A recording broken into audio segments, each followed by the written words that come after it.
ఇవాల్టి నుంచి తెలంగాణ బడ్జెట్ సమావేశాలు ప్రారంభం కానున్నాయి. ఉదయం 11:30కు ఉభయ సభలను ఉద్దేశించి గవర్నర్ తమిళిసై ప్రసంగంతో బడ్జెట్ సమావేశాలు ప్రారంభమవుతాయి. గత ఏడాది డిసెంబర్లో కాంగ్రెస్ పార్టీ ఆధ్వర్యంలో కొత్త ప్రభుత్వం ఏర్పడిన తర్వాత జరిగే తొలి బడ్జెట్ సమావేశాలపై అందరి దృష్టి కేంద్రీకృతమైంది. గవర్నర్ ప్రసంగం అనంతరం సభ వాయిదా పడనుంది.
శాసనసభ మండలి సమావేశాలకు పటిష్టమైన భద్రత కల్పించాలని సభాపతి గడ్డం ప్రసాద్ కుమార్, మండలి చైర్మన్ గుత్తా సుఖేందర్ రెడ్డిలు అధికారులను ఆదేశించారు. సమావేశాల సమయంలో ధర్నాలు, ర్యాలీల అనుమతి విషయంలో ఆచితూచి చర్యలు చేపట్టాలని సూచించారు. శాసనసభ మండలి సమావేశాల ఏర్పాట్లపై వారు సమీక్ష నిర్వహించారు.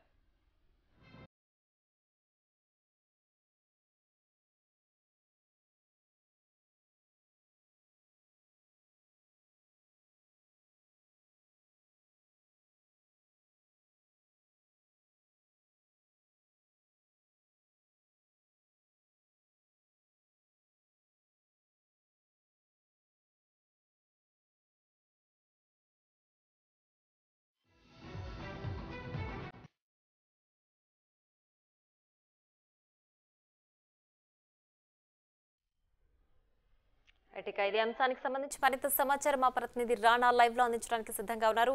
రాణా, చెప్పండి, ఇవాటి నుంచి తెలంగాణ బడ్జెట్ సమావేశాలు ప్రారంభం కానున్నాయి కదా, పూర్తి డీటెయిల్స్ ఏంటి? అలాగే ఇవాళ బీఆర్ఎస్ అధినేత కేసీఆర్ మొదటిసారిగా ప్రతిపక్ష నేతగా అసెంబ్లీలో అడుగు పెట్టబోతున్నారు. దీనికి సంబంధించి డీటెయిల్స్ ఏంటి?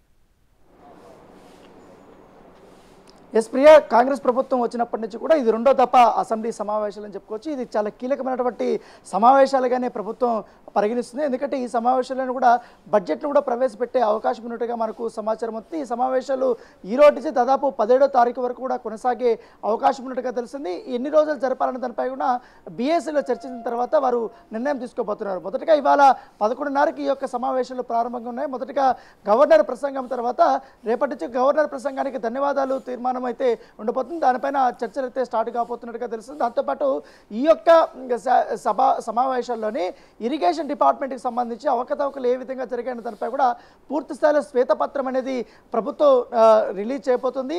ఈ శ్వేతపత్రంపై సుదీర్ఘంగా కూడా చర్చలు అయితే జరగబోతున్నట్టుగా నేపథ్యం ఏర్పడుతుంది. ఇప్పటికే ఇవాళ నుంచి ఈ సభలు స్టార్ట్ కాబోతున్న నేపథ్యంలో నిన్న రాత్రే ఏకంగా ఇరిగేషన్ డిపార్ట్మెంట్లో చాలా కీలకంగా పనిచేసినటువంటి వ్యక్తులు, అలాగే కాళేశ్వరంలో డిజైన్లోనూ కానీ ప్రతి ఒక్క దాంట్లో చాలా కీలకంగా ఉన్నటువంటి మురళీధర్ని కూడా విధుల నుంచి తప్పుకోమని చెప్పడము, తర్వాత అనేక మంది ఈఎన్సీలని ఇద్దరిని కూడా సస్పెండ్ చేస్తూ కూడా ప్రభుత్వం నిర్ణయం తీసుకోవడం జరిగింది. సో గతంలో ఆర్థిక మంత్రిగా ఉన్నటువంటి హరీష్ రావు జలమండలి అధికారిగా కూడా ఉన్నాడు, మంత్రిగా కూడా ఉన్నారు కాబట్టి, ఇరిగేషన్ మినిస్టర్గా కూడా పనిచేశారు కాబట్టి, దాంతోపాటు కాళేశ్వరం డిజైన్లో కూడా ఆయన కూడా ఉన్నాడు, కేసీఆర్ కూడా దాంట్లో చాలా ప్రముఖంగా ఉన్నారు కాబట్టి ఈ శ్వేతపత్రం రిలీజ్ చేసే సమయంలో మాజీ ముఖ్యమంత్రి కె చంద్రశేఖరరావు ఈ యొక్క సమావేశాలకి హాజరవుతారా లేదనేది కూడా ఇప్పటి వరకు ఒక క్లారిటీ రావట్లేదు. అయితే బీఆర్ఎస్ నుంచి వచ్చినటువంటి ఇన్ఫర్మేషన్ ప్రకారం ఖచ్చితంగా ఈ సమావేశాలకి రాబోతున్నారు, ఆయన చర్చల్లో కూడా పాల్గొనబోతున్నారని కూడా చెప్తున్నటువంటి నేపథ్యం అయితే ఏర్పడుతుంది. అయితే గత ప్రభుత్వం చేసినటువంటి తప్పిదాలను కూడా పూర్తి స్థాయిలో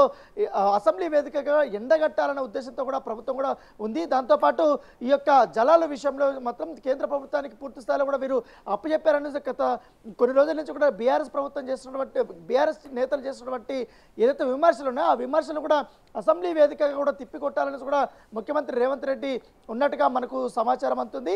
అయితే ఈసారి మాత్రం కేసీఆర్ హాజరైతే మాత్రం ఖచ్చితంగా కాళేశ్వరం ప్రాజెక్టు గురించి కానీ మేడిగడ్డ గురించి కానీ అలాగే ఇరిగేషన్లో మొత్తం టోటల్గా ఎంతవరకు కూడా అవకతవకలు జరిగినాయి, ఎంతవరకు కూడా ఈ స్కామ్ జరిగింది, ఎంతవరకు కూడా వీరు అప్పులు చేశారు, ఎంతవరకు వీరు చెల్లించారు, ఇంకా ఎంతవరకు బకాయిలు ఉన్నాయి దానిపై కూడా దీనివల్ల రాష్ట్ర ప్రభుత్వానికి ఎంతవరకు భారం పడిందనే అంశాలన్నీ కూడా సభలో ప్రస్తావించాలనే ఉద్దేశంతో కూడా ప్రభుత్వం ఉన్నట్టుగా తెలిసింది. అయితే ప్రభుత్వం వేసినటువంటి ఎత్తుగడలకి ప్రతిపక్షాలను బట్టి బీజేపీ కానీ ఇటు బీఆర్ఎస్ పార్టీలు ఏ విధంగా ఎదుర్కొంటారనేది కూడా ఒక ఉత్కంఠగా ఉంది. సో ఏదమ్మడి కానీ ఇప్పుడు ఆల్రెడీ ఈ యొక్క సమావేశాల గురించి నిన్న అసెంబ్లీ ఆవరణలో స్పీకర్ కానీ అలాగే మండలి చైర్మన్ వీళ్ళిద్దరు కూడా చర్చించుకున్నటువంటి నేపథ్యంగా పడుతుంది.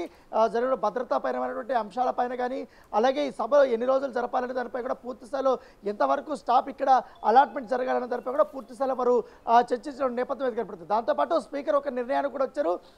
ఈసారి ప్రశ్నోత్తరాల సమయంలో కానీ ఎక్కువ మంది ఎమ్మెల్యేలకి అవకాశం ఇవ్వాలి, వారు అడిగినటువంటి సమయం కూడా పూర్తి స్థాయిలో కూడా కేటాయించాలనే ఉద్దేశంతో కూడా ఉన్నట్టుగా తెలుస్తుంది. సభని సజావుగా నడిపేందుకు ఇతర పార్టీలు ఇటు బీజేపీ కానీ ఇటు బీఆర్ఎస్ పార్టీ కానీ పూర్తి స్థాయిలో సహకరించాలని కూడా స్పీకరు కోరినట్టుగా మనకు సమాచారం అందుతుంది. సో ఇవాళ బీఎస్సీ సమావేశంలో కూడా ఇదే అంశాన్ని ప్రముఖంగా కూడా వారు ప్రస్తావించబోతున్నారు. దాంతోపాటు ఈ యొక్క ఇరిగేషన్ దీని మీదనే హైలైట్గా నిలవబోతుంది. దాంతోపాటు ఈ కేవలం ప్రభుత్వం వచ్చిన తర్వాత రెండోసారి ఈ యొక్క పూర్తి స్థాయిలో కూడా శాసనసభ సమావేశాలు జరుగుతున్నాయి కాబట్టి దాంతోపాటు మండలి సమావేశాలు కూడా జరగబోతున్న నేపథ్యంలో బడ్జెట్ కూడా ఈ నెల 12వ తారీఖు కానీ 13వ తారీఖు కానీ కంపల్సరీ కూడా ప్రవేశపెట్టే అవకాశం ఉన్నట్టుగా మనకు సమాచారం అవుతుంది. ఒకవేళ అలా ప్రవేశపెడితే మాత్రం ఖచ్చితంగా పూర్తి స్థాయిలో ఈ ప్రభుత్వం ఎటువంటి నిర్ణయాలు తీసుకోబోతుంది, ఏ కార్యక్రమాలకి ఎంతవరకు శాంక్షన్ చేయబోతుంది అనేది కూడా పూర్తి వివరాలు అయితే ఈసారి బడ్జెట్లో పెట్టబోయే అవకాశాలు కనపడుతున్నాయి. Priya. Right Rana, thanks for the updates.